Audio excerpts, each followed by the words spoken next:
After अर्थ। इस कहानी की शुरुआत में ये दिखाते हैं कि एक बच्चा जमीन पे लेटा हुआ है और वो बुरी तरह से जख्मी है। तभी वो बताता है कि मैंने पृथ्वी के बारे में कहानियां सुनी थी। वो एक बहुत ही खूबसूरत प्लेनेट था, लेकिन इंसानों ने उसे तबाह और बर्बाद कर दिया। और आज से 1000 साल पहले पृथ्वी से सभी लोगों को एक दूसरे प्लेनेट पर बसाया गया और इस प्लेनेट का नाम था नोवा प्राइम। लेकिन यहाँ पर भी इंसान सेफ नहीं रह सके क्योंकि एलियंस ने उन पर हमला किया। दरअसल एलियंस ने खुद हमला नहीं किया, बल्कि उन्होंने बहुत ही खतरनाक जीवों को इंसानों को मारने के लिए भेजा और इन जीवों का नाम था अरसास। ये जीव बहुत ही खतरनाक थे, इनका मुकाबला करना इतना आसान नहीं था। लेकिन इनके अंदर एक कमी थी, ये देख नहीं पाते थे, यानी कि इनकी आंखें नहीं थी। ये इंसानों को उनके डर से पहचान लेते थे। जब इंसान डरते थे तो उनके शरीर से पसीना निकलता था और इसी से अरसास इंसानों को पहचान कर उन्हें मार देते थे। और अब एक बार फिर 1000 सालों बाद मानव जाति दोबारा से खत्म होने वाली है, जिस तरह से पृथ्वी पर होने वाली है। और रेंजर्स की टीम ने आज से 1000 साल पहले सभी लोगों को पृथ्वी से इस नए ग्रह जिसका नाम नोवा प्राइम है, यहाँ पर शिफ्ट कर दिया था। और अब दोबारा से रेंजर्स की जिम्मेदारी है कि वो इंसानों को एक बार फिर से इन एलियन के दैत्यों से बचा सके। अब जो ये रेंजर्स होते हैं, इसी में एक आदमी होता है जिसका नाम होता है साइपर रेज। साइपर रेज को इस प्लेनेट पर पहला अदृश्य इंसान कहा जाता है। अदृश्य इंसान का मतलब ये है कि जो ये एलियंस के बड़े बड़े दैत्य होते हैं, ये साइपर रेज को नहीं देख पाते।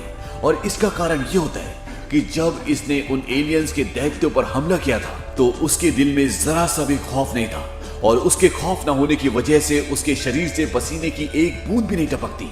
और इसी वजह से वो दैत्य उसे नहीं देख पाते और इंसानों को इन बड़े बड़े दैत्यों की कमी पता चल जाती है। यानी कि अगर इंसानों के अंदर डर नहीं होगा तो ये बड़े बड़े दैत्य जिन्हें अरसास कहा जाता है, वो इंसानों को देख नहीं पाएंगे। और अगर ये इंसानों को देख नहीं पाएंगे तो इंसान आराम से इन्हें मार सकते हैं, और इसे कहते हैं अदृश्य होना।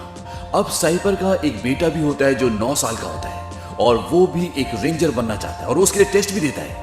और वो टेस्ट में हर एक एग्जाम को बहुत अच्छे से पास करता है, लेकिन वो ग्राउंड में यानी कि प्रैक्टिकल में कुछ भी अच्छा नहीं कर पाता। और इसकी सबसे बड़ी वजह ये होती है कि उसकी बड़ी बहन सेंशी को एक अरसा ने मारा था और उस वक्त वो भी वहां पर था और वो उसकी रक्षा नहीं कर पाया। हालांकि वो उस वक्त बहुत छोटा था, लेकिन आज भी वो अपनी बड़ी बहन की मौत का जिम्मेदार खुद को समझता है। इसीलिए जब भी वो किसी अरसा के पास जाता है तो वो फोकस नहीं कर पाता, उसे विजन्स आते हैं और जिससे वो डर जाता है। और यही वजह होती है कि वो अपने प्रैक्टिकल को कभी भी पास नहीं कर पाता। लेकिन वो किसी भी कीमत पर रेंजर बनना चाहता है। वो रिक्वेस्ट करता है कि उसे रेंजर बना दिया जाए। वो कहता है कि आज मेरे डैड कई सालों बाद आ रहे हैं और मैं चाहता हूँ कि मैं उनको एक खुशखबरी दूं कि मैं रेंजर बन चुका हूँ। लेकिन उसकी अर्जी को एक्सेप्ट नहीं किया जाता। शाम को जब किटाई अपनी मॉम और डैड के साथ खाने के टेबल पर होता है तो वो बताता है कि मुझे रेंजर के टेस्ट में फेल कर दिया गया।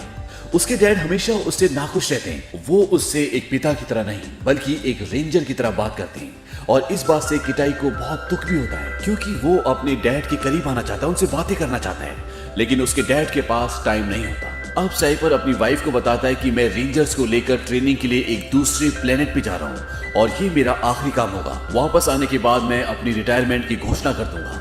उसकी वाइफ बोलती है कि तुम्हें अपने बेटे को भी अपने साथ ले जाना चाहिए, वो तुम्हारा साथ चाहता है, उसे एक कमांडर नहीं बल्कि एक पिता चाहिए। और वो अपनी वाइफ की बात मान जाता है और वो किटाई को लेकर अपने इस अगले मिशन जहां पर वो नए रेंजर्स को तैयार करेगा उस सफर के लिए निकल जाता है। और जब ये रास्ते में होते हैं और साइपर सो रहा होता है तब किटाई उस जगह पर जाता है जहां पर एक अरसा है। ये इस अरसा को अपने साथ इसलिए ले जा रहे हैं ताकि नए रेंजर्स को ट्रेनिंग करवा सके।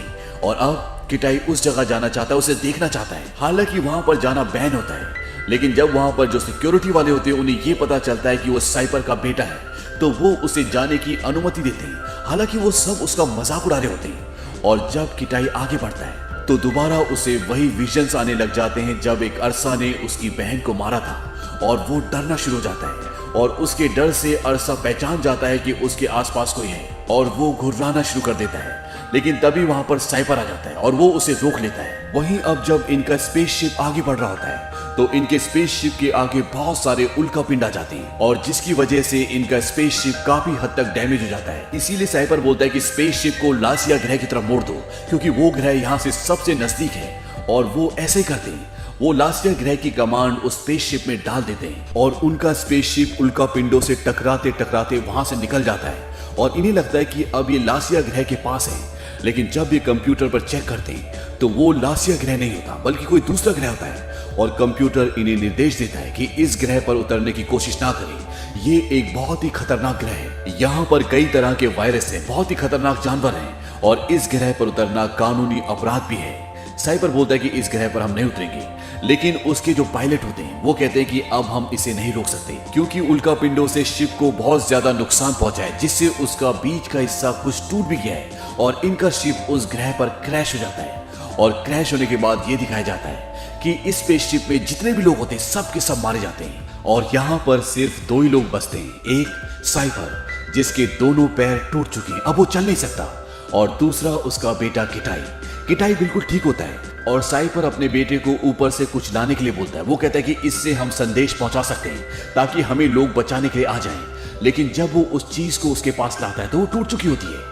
साइपर कहता है कि ये जहाज हमारे स्पेसशिप 2 हिस्सों में टूट चुका है और इसका दूसरा हिस्सा यहाँ से 100 किलोमीटर दूर है, जहाँ पर वो गैजेट है जिससे हम दूसरे लोगों को ये संदेश पहुंचा सकते हैं कि हम यहाँ पर हैं और अब तुम्हें वहां पर जाना होगा क्योंकि हमारे पास कोई और चारा नहीं है और अगर तुम वहां पर नहीं गए तो इसका मतलब होगा कि हम दोनों यहीं पर मर जाएंगे। साइपर अपने बेटे किटाई को 6 इनहेलर भी देता है। वो कहता है कि इनमें से तुम अभी एक ले लो और हर 24 घंटे बाद तुम्हें एक लेना होगा। इनको लेने से तुम्हारे फेफड़ों में एक तरह की परत लग जाएगी और जब तुम बाहर जाकर सांस लोगे तो तुम्हें पर्याप्त मात्रा में ऑक्सीजन मिलेगा। वो उसे बताता है कि इस प्लेनेट की हर एक चीज तुम्हें मारना चाहती है, वो इसी तरह से विकसित हुई है और तुम्हारा लिया हुआ हर एक सही फैसला हमें जिंदगी की ओर ले जाएगा और गलत फैसला मौत की ओर। वो अपने बेटे को बोलता है कि तुम्हें पता है कि हम कौन से प्लेनेट पर हैं? वो कहता है नहीं। साइपर कहता है कि ये अर्थ है, ये पृथ्वी है।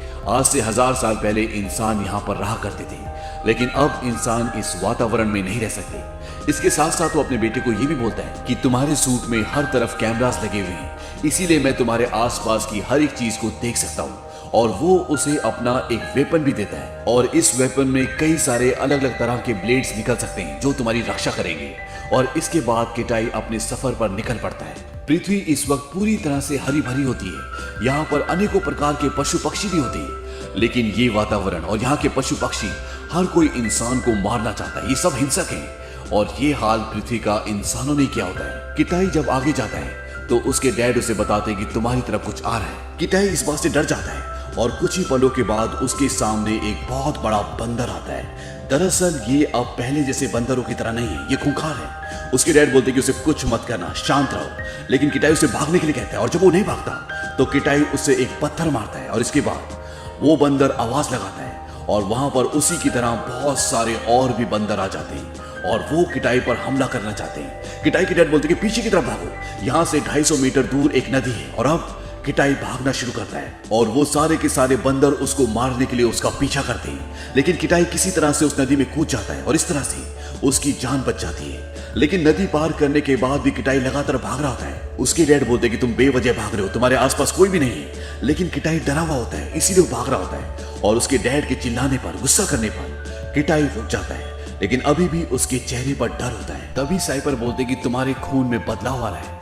दरअसल उनके पास किटाई की पूरी रिपोर्ट आ रही होती है और जब किटाई अपने हाथ पर देखता है तो उसके हाथ पर एक कीड़ा चिपका होता है और वो उसे काट रहा होता है। किटाई उस कीड़े को अपने हाथ से अलग करता है, लेकिन अब जहर उसके शरीर में फैलना शुरू हो जाता है, उसे धुंधला दिखना शुरू हो जाता है। तभी उसके डैड साइपर बोलते हैं कि अपनी मेडिकल किट निकालो और वो अपनी मेडिकल किट निकालता है। उसके डैड बोलते हैं कि इसमें जो पहला इंजेक्शन है उसको अपने दिल में लगाओ, लेकिन किटाई को सब कुछ धुंधला दिख रहा होता है, लेकिन फिर भी वो बड़ी मुश्किल से पहला इंजेक्शन अपने दिल में लगा लेता है। इसके बाद उसके डैड बोलते हैं कि दूसरा इंजेक्शन भी अपने दिल पर लगाओ, लेकिन इस बार उसके हाथ काम करना बंद हो जाते हैं। उसके डैड बोलते हैं कि जैसे तुमने इंजेक्शन पकड़ा है उसी तरह से जमीन पे गिर जाओ ताकि उसके गिरने से इंजेक्शन उसके दिल में लग जाए। और ऐसे ही होता है, वो उसी तरह से जमीन पर गिर जाता है और इंजेक्शन उसके दिल पर लग जाता है। और अब किटाई बेहोश हो चुका है और यहाँ पर तापमान बहुत जल्दी से गिरना शुरू हो जाता है और किटाई अगर होश में नहीं आया तो वो ठंड से जमकर मर जाएगा। और ये इस फिल्म का, इस कहानी का पहला सीन होता है जब एक बच्चा जमीन पर लेटा होता है और वो ये सब कुछ सोच रहा होता है।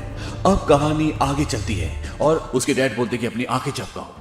वो बड़ी मुश्किल से अपनी आंखें झपकाता है। इसके बाद उसके डैड बोलते हैं कि यहाँ से गर्म जगह 9.7 किलोमीटर दूर है और अगले 50 मिनट में तुम्हें वहां पहुंचना होगा। और किटाई वहां से भागना शुरू करता है। वहीं दूसरी तरफ ये दिखाते हैं कि साइपर के पैर में जो चोट लगी है, जो उसकी हड्डी टूटी है, वो सूजना शुरू हो जाती है, उसे बहुत दर्द हो रहा होता है और अगर वो चाहे तो मशीन्स के थ्रू वो अपनी हड्डी को जोड़ सकता है, लेकिन इसके लिए जो उसे पेन किलर का इंजेक्शन लेना पड़ेगा, उससे वो बेहोश हो जाएगा और अगर वो बेहोश हो गया तो उसके बेटे पर कोई भी नजर रखने वाला नहीं होगा, उसे गाइड करने वाला कोई नहीं होगा, इसीलिए वो दर्द सह रहा होता है।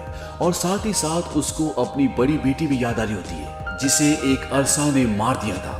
दरअसल वो अपनी बड़ी बेटी से बहुत प्यार करता था और इसीलिए वो आज तक उसकी मौत को कभी भूल ही नहीं पाया। वहीं जंगल में ये दिखाते हैं कि किटाई ने जो पहला इनहेलर लिया था जिससे वो इस वातावरण में आराम से सांस ले सकता है, उसे लिए हुए काफी घंटे हो चुके हैं। इसीलिए उसके डैड बोलते हैं कि अब तुम अपना दूसरा इनहेलर ले लो। और जब वो इनहेलर का बॉक्स निकालता है तो वो देखता है कि 5 में से 2 इनहेलर टूट चुके होते हैं, लेकिन वो अपने डैड को नहीं बताता कि 2 इनहेलर टूट चुके हैं, क्योंकि अगर उसने बताया तो उसके डैड उसे वापस बुला लेंगे और उनका मिशन खत्म हो जाएगा और ये दोनों यहाँ पर ऐसे ही मर जाएंगे। अब किटाई रात एक जगह गुजारता है और रात को वो अपने डैड से पूछता है कि पहली बार आप अदृश्य कैसे बने। वो उसे बताते हैं कि एक बार मैं अकेला जॉगिंग कर रहा था और तभी एक अरसा ने मेरे ऊपर हमला कर दिया, हम दोनों पानी में गिर गए और मैं मर रहा था।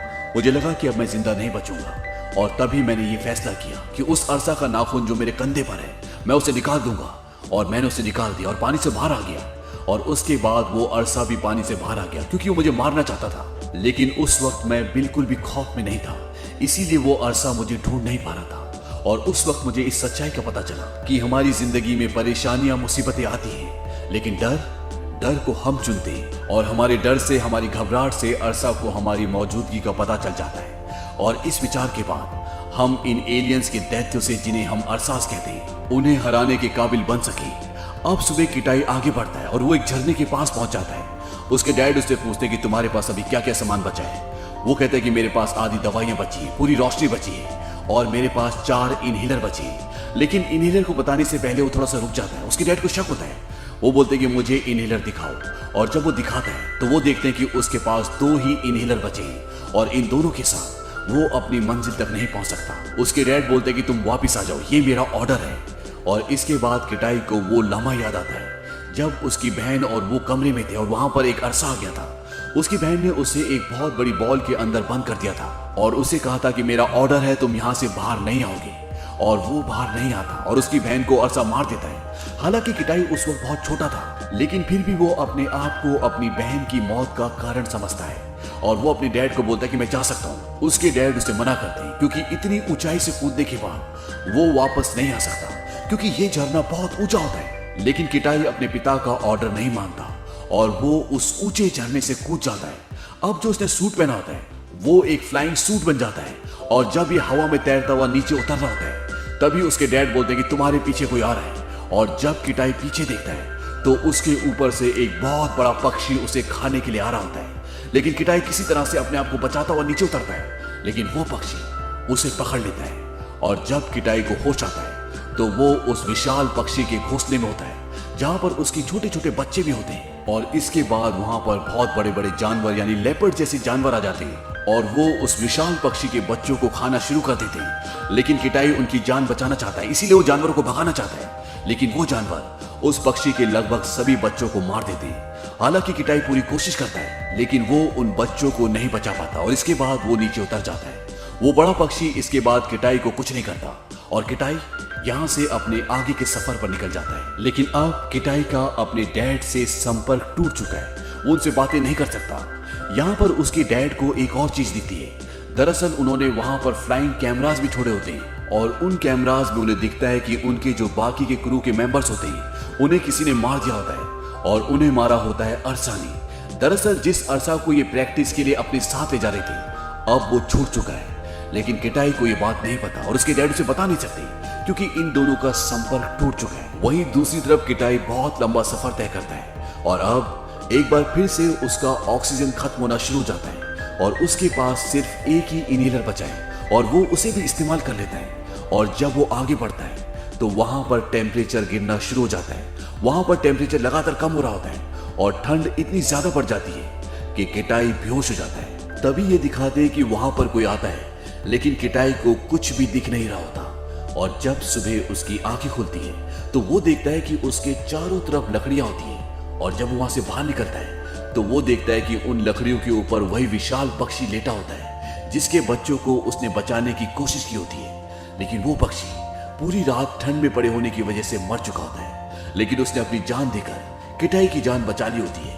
और किटाई इसके बाद वहां से भी आगे निकल जाता है और कुछ ही देर का सफर करने के बाद वो अपने शिप के उस दूसरे हिस्से तक पहुंच जाता है जिसे ढूंढने के लिए वो इतना दूर है। वो जल्दी से अंदर जाता है और एक इनहेलर निकालकर अपने आप को ऑक्सीजन देता है और अब वो बीकन को भी ढूंढ लेता है। बीकन वो यंत्र होता है जिससे वो अपने डैड से संपर्क कर सकता है, जिससे वो दूसरों तक ये मैसेज पहुंचा सकता है कि हम इस प्लेनेट पर फंसे हुए। सबसे पहले वो अपने डैड से संपर्क करता है। उसके डैड उसकी आवाज सुन लेते हैं, लेकिन वो अपने डैड की आवाज नहीं सुन पा रहा होता। किटाई ये भी देखता है कि अरसा वहां से भाग चुका है और क्रू के सभी मेंबर्स को मार चुका है। अब वो पूरी तरह से सोच में पड़ जाता है और उसे अपने डैड की बातें याद आती है और वो उसी तरह से सोचना शुरू करता है जिस तरह से उसके डैड उसे बताते थे। वहां से उसके डैड उसे गाइड कर रहे होते हैं, लेकिन वो उनकी बात नहीं सुन रहा होता, लेकिन वो उनकी तरह सोच रहा होता है। इसलिए जैसे जैसे उसके डैड बोल रहे होते हैं वैसा वैसा वो भी कर रहा होता है। और किटाई जब चारों तरफ देखता है तो उसे एहसास होता है कि ऊपर एटमॉस्फेयर में एक इलेक्ट्रिक परत है जो सिग्नल्स को ब्लॉक कर रही है और अगर उसे सिग्नल को दूसरों तक पहुंचाना है तो सामने एक बहुत ऊंचा पहाड़ होता है। उसे उस पहाड़ पर जाना होगा और किटाई उस पहाड़ की तरफ चलना शुरू कर देता है, लेकिन उसके दिल में अरसा का डर भी होता है और वो भागना शुरू कर देता है। और भागते भागते वो ऊपर पहाड़ पर भी चढ़ रहा होता है और अब अरसा को पता चल जाता है कि यहाँ पर कोई इंसान है और वो उसका पीछा करना शुरू कर देता है। और जब वो एक गुफा के अंदर जाता है तो अरसा उसके सामने आ जाता है। अरसा उसे कई बार मारने की कोशिश करता है, लेकिन किटाई किसी न किसी तरह से बच जाता है और वो उस गुफा से उस चट्टान के ऊपर आ जाता है। लेकिन अभी भी अरसा उसके पीछे होता है। यहाँ से किटाई कई बार सिग्नल भेजने की कोशिश करता है, लेकिन सिग्नल नहीं जा रहे होते और तभी अरसा वहां पर आ जाता है और वो उसे जख्मी कर लेता है। और तब उसे वो विजन्स आते हैं जब उसकी बहन को एक अरसा ने मारा था और वो कुछ नहीं कर पाया था और वो एकदम शांत हो जाता है और उसे अपने डैड की कुछ बातें भी याद आती है कि हमें भविष्य में नहीं बल्कि इस पल में रहना चाहिए। मुसीबतें आती है लेकिन डर इंसान खुद लेकर आता है और इसके बाद उसके दिल से दिमाग से पूरी तरह से डर निकल जाता है। और जैसे उसके दिल से डर निकलता है अरसा अब उसे नहीं देख सकता, उसके एहसास को महसूस नहीं कर सकता। और अब जहां अरसा इसके लिए दैत्य था, अब ये बच्चा अरसा के लिए एक दैत्य बन चुका है। डर के आगे जीत है और ऐसा ही होता है।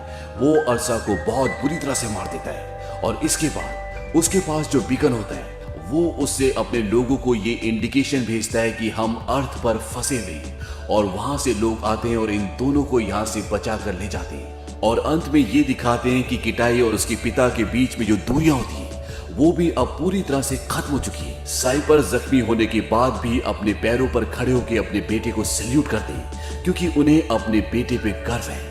और इसी के साथ ये फिल्म, ये कहानी यहीं पर खत्म हो जाती है। ये फिल्म सन 2013 में रिलीज हुई थी और इस फिल्म का बजट था $130 मिलियन और इस फिल्म ने बॉक्स ऑफिस पर कमाई की थी $244 मिलियन की। इस फिल्म में साइपर के कैरेक्टर को निभाया था विल स्मिथ ने और उनके बेटे किटाई के कैरेक्टर को निभाया था जेडन स्मिथ ने, जो असल जिंदगी में भी विल स्मिथ के बेटे ही हैं। उम्मीद करते हैं कि ये कहानी आपको पसंद आई हो।